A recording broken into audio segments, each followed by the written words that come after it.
Hello friends, എല്ലാവർക്കും ഈ വീഡിയോയിലോട്ട് സ്വാഗതം. ഇപ്പോൾ കറണ്ട് പോയപ്പോൾ ഞാൻ വെളിയിലത്തെ വെളിച്ചത്തിൽ വന്ന് എടുക്കുകയാണ്. അപ്പോൾ ഒന്ന് ക്ഷമിക്കണം കേട്ടോ. അപ്പോൾ ഇന്നത്തെ ടോപ്പിക്ക്, ഞാനാണ് വലിയവൻ എന്ന ചിന്തയുള്ളവരുമായിട്ടാണോ നിങ്ങൾ ഇടപഴകുന്നത് എന്നതാണ് ഇന്നത്തെ ടോപ്പിക്ക്. നമ്മൾ പലപ്പോഴും ഞാൻ വലിയവൻ എന്നുള്ള ഒരു ചിന്താഭാവത്തിലൂടെ കൂടിയൊക്കെ പോകുന്നവരുടെ കൂടെ ഇടപഴകാറില്ലേ? അപ്പോൾ അതിൻ്റെ ടോപ്പിക്കാണ് കേട്ടോ. അപ്പോൾ ഒത്തിരി പേര് എന്നോട് ചോദിച്ചിട്ടുള്ളതും ഇത് ഞങ്ങൾ ചർച്ച ചെയ്തിട്ടുള്ളതും ഒക്കെയാണ്. അപ്പോൾ ഇത് ശരിക്കും പറഞ്ഞു കഴിഞ്ഞാൽ അറിഞ്ഞിരിക്കുക, ശ്രദ്ധിച്ചിരിക്കുക കേട്ടോ. അപ്പോൾ നമ്മളുടെ ലൈഫിലൊക്കെ വേണ്ടതാണ്. അപ്പോൾ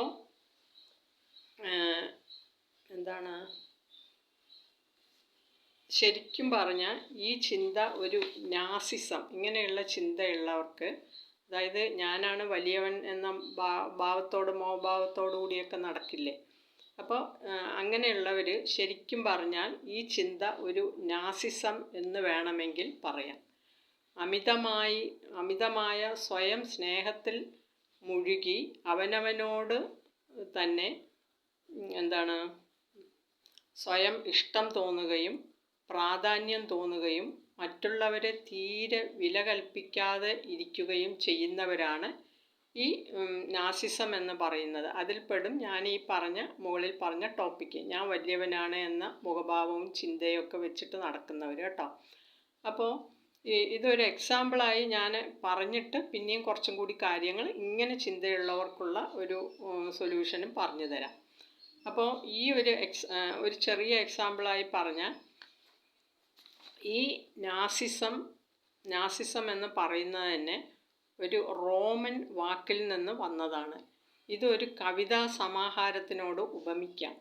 അതായത് ജലദേവതയുടെ ശാപം മൂലം വെള്ളത്തിൽ കാണുന്ന സ്വന്തം പ്രതിബിംബത്തെ സ്വയം പ്രണയിച്ച് വെള്ളത്തിൽ മുങ്ങിമരിക്കുന്ന ഒരു സുന്ദരനായ യുവാവിൻ്റെ ഒരു കവിതയായാണ് ഇതിൽ ഉപമിച്ചിരിക്കുന്നത്. അതായത് ഈ ചിന്തയൊക്കെ ഉള്ളവരുടെ ഒരു ഉപമ. അപ്പോൾ ഈ നാസിസത്തെക്കുറിച്ച് ഒന്നും കൂടി പറയാം. നാസിസം എന്നത് ഹിറ്റ്ലറുടെ നേതൃത്വത്തിൽ ജർമ്മനിയിൽ രൂപം കൊണ്ട ഒരു വംശീയ പ്രസ്ഥാനമാണ് കേട്ടോ. ഞാൻ ഈ എക്സാമ്പിളൊക്കെ പറയാൻ കാരണം നിങ്ങളും മനസ്സിലാക്കുക, നമ്മൾ അറിഞ്ഞിട്ടില്ലാത്ത എന്തൊക്കെയോ കാര്യങ്ങളാണ് പണ്ടൊക്കെ നടന്നിരുന്നത്. അപ്പോൾ ബുക്സ് വായിക്കുന്നവർക്ക് ഇങ്ങനെയൊക്കെ അറിയാൻ പറ്റും, അല്ലാത്തവർക്ക് ഇതിലൂടെയൊക്കെ ഇങ്ങനെയൊക്കെയാണ് അറിയാൻ കഴിയുക. മനസ്സിലായോ? അപ്പോൾ അതുകൊണ്ട് എല്ലാം മിസ് ചെയ്യാതെ കാണുക കേട്ടോ, അറിഞ്ഞിരിക്കുക. ഞാൻ പ്രീ ഡിഗ്രിക്കൊക്കെ ഹിസ്റ്ററി എടുത്ത് പഠിച്ചതുകൊണ്ട് ചരിത്ര പുസ്തകങ്ങളൊക്കെ കുറേ വായിച്ചിട്ടുണ്ട്. അതുകൊണ്ട് കുറേയൊക്കെ മനസ്സിലാക്കി ജീവിതം വിജയിച്ച് മുന്നോട്ട് പോകാൻ പറ്റിയിട്ടുണ്ട് കേട്ടോ.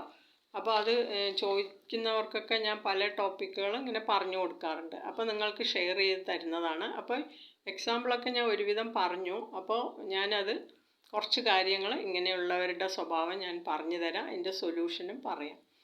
അപ്പോൾ കുറച്ച് ലളിതമായിട്ട് ഞാൻ പറഞ്ഞു തരാം കേട്ടോ. ഒരുപാട് ഞാൻ ഇങ്ങനെ തത്വചിന്തകന്മാരെ പോലെയൊന്നും പറഞ്ഞു തരാൻ അറിയില്ല, എനിക്കറിയുന്ന കാര്യങ്ങൾ പറഞ്ഞു തരാം. അപ്പോൾ ഇങ്ങനെ ഞാൻ വലിയവനാണ് എന്ന് ചിന്തിക്കുന്ന ആളുകൾ അമിതമായ ശ്രദ്ധയുടെയും, അതായത് ഇങ്ങനെയുള്ള ആളുകൾ അമിതമായ ശ്രദ്ധയുടെയും പ്രശംസയുടെയും ആഴത്തിലുള്ള ഒരു ആവശ്യം അവർക്ക് ആവശ്യമാണ്. മനസ്സിലായില്ലേ?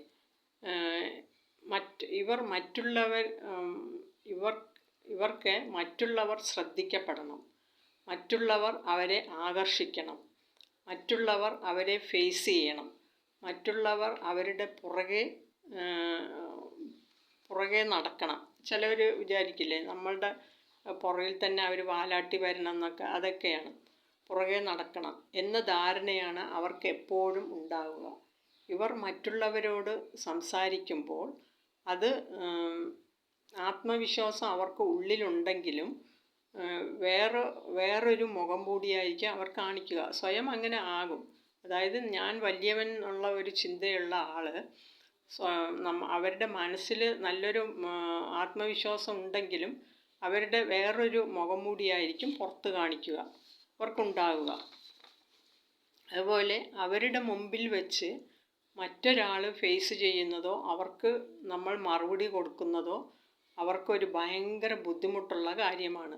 അപ്പോൾ ഇതൊക്കെ അമിതമായാൽ ഇങ്ങനത്തെ ഒരു കാര്യങ്ങളൊക്കെ ഞാൻ പറയുമ്പോൾ കുറച്ചും കൂടി പറഞ്ഞു പോയാൽ വീഡിയോ നീണ്ടുപോകും. അപ്പോൾ വിശകലനം ചെയ്ത് കഴിഞ്ഞാൽ ഒത്തിരിയാകും.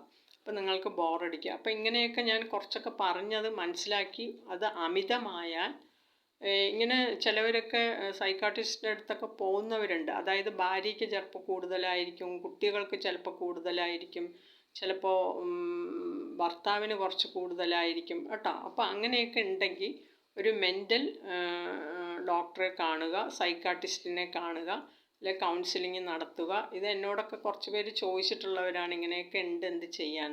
അപ്പോൾ അമിതമായാൽ നിങ്ങൾ ഇങ്ങനെയൊക്കെ ചെയ്യുക കേട്ടോ. അപ്പോൾ വേറെ ഒന്നും ചെയ്യാനിരിക്കരുത്. ഇന്നത്തെ ലോകത്ത് ഒരുപാട് സാധ്യതകളൊക്കെ ഉണ്ട്. അപ്പോൾ നിങ്ങൾ അറിഞ്ഞ് അതിനെ പോയി ചികിത്സിക്കുക. അപ്പോൾ അങ്ങനെ ഒക്കെ ചെയ്യാവുന്നതാണ്. അപ്പോൾ ഇതിൻ്റെ കാരണങ്ങൾ അവർ കണ്ടുപിടിച്ചിട്ടുള്ളത്, റിസർച്ച് ചെയ്ത് കണ്ടുപിടിച്ചിട്ടുള്ളത്, ഒന്ന് പാരമ്പര്യമായിട്ടുള്ള കുട്ടികളിൽ പാരമ്പര്യമായിട്ടുള്ളതാണ്. മനസ്സിലായില്ലേ? ഇതൊക്കെ ചിലപ്പോൾ പാരമ്പര്യമായിട്ടുണ്ടാകാം. ചിലപ്പോൾ രണ്ടാമത്തത് കുട്ടികളെ ചെറുപ്പത്തിലെ അമിതമായിട്ട് ലാളിച്ച് അവർക്ക് ഒന്നിനും എവിടെ എന്ത് ചെയ്യണം എന്നുള്ള ഒരു ഇതില്ലാതെ, ഒരു അറ്റൻഷൻ ഇല്ലാതെ വരും. അങ്ങനെയുള്ള കുട്ടികളിൽ വളർന്നു വരുമ്പോൾ വലിയ ആളാകുമ്പോഴൊക്കെ ഇങ്ങനെ ഉണ്ടാകാം. കുട്ടികളിലും ഇത് കാണാം. മൂന്നാമത്തത് ന്യൂറോ ബയോളജിയിൽ ഉണ്ടാകുന്ന മാറ്റങ്ങളും ഇതിനൊരു കാരണമാണ്.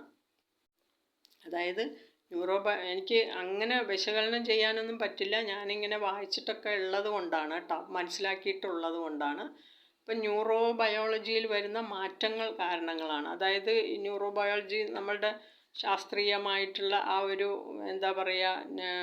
ബ്രെയിനിൻ്റെ തലച്ചോറിലെ ഹോർമോൺ അങ്ങനെയൊക്കെ വരില്ലേ. അപ്പം അങ്ങനെ ഈ 3 കാരണങ്ങൾ കൊണ്ടും ഇത് ഒരു കാരണമായി റിസർച്ച് ചെയ്ത് അവർ കണ്ടുപിടിച്ചിട്ടുണ്ട്. അപ്പോൾ ഇനി ഒത്തിരി കാര്യങ്ങൾ ഉണ്ട്, പക്ഷേ പറഞ്ഞു പോയി കഴിഞ്ഞാൽ അത് ലെങ്താവും. എന്നാലും ഒന്ന് പറയാം.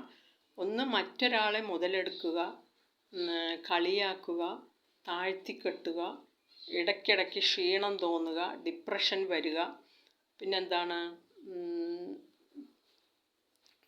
അങ്ങനെയൊക്കെ ആകുമ്പോൾ ഒന്ന് ശ്രദ്ധിക്കുക കേട്ടോ. ഇങ്ങനെയുള്ള ആൾക്കാർക്ക് ഇത്തരത്തിലുള്ള കാര്യങ്ങളൊക്കെ ഉണ്ടാകാറുണ്ട്.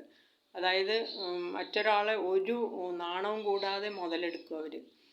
ഒരു നാണവും മാനവും ഇല്ലാതെ മുതലെടുക്കും. അതുപോലെ കളിയാക്കുക, താഴ്ത്തിക്കെട്ടുക, അങ്ങനെയൊക്കെ ചെയ്യും. പിന്നെ അങ്ങനെയൊക്കെ ചെയ്യുമ്പോൾ ഒരു ഡിപ്രഷൻ പോലെ അവർക്ക് ഉണ്ടാവുക, ക്ഷീണിച്ചിരിക്കുക, തളർന്നിരിക്കുക, അങ്ങനെയൊക്കെ വരുമ്പോഴും നിങ്ങൾ ശ്രദ്ധിക്കണം. അപ്പോൾ ഇതിൻ്റെയൊക്കെ കാരണങ്ങളാണ്. അപ്പോൾ ഇതൊക്കെ നിങ്ങൾ കണ്ടുപിടിച്ച് നിങ്ങൾ ചെയ്തു കഴിഞ്ഞ് കഴിഞ്ഞാൽ നിങ്ങൾക്ക് ഇതിനുള്ള സൊല്യൂഷൻ ഉണ്ടാകും. അപ്പോൾ ഇത്തരത്തിലുള്ള ആളുകളോട് ഇടപഴകുന്നതും നിങ്ങൾ കഴിയുന്നതും ഒഴിവാക്കുക. അപ്പോൾ അടുത്തൊരു വീഡിയോ ആയിട്ട് വരാം. Okay, bye, tata. അപ്പോൾ വെളിച്ചം തീരെ ഇല്ല കേട്ടോ. അപ്പോൾ കറണ്ട് ഞാൻ എല്ലാ സെറ്റപ്പിലിരുന്നപ്പോഴേക്ക് കറണ്ട് പോയി. ഇവിടെ സ്ഥിരം ഇപ്പോൾ പരിപാടിയാണ്. അപ്പോൾ ഒന്ന് ക്ഷമിക്കുക. ബൈ.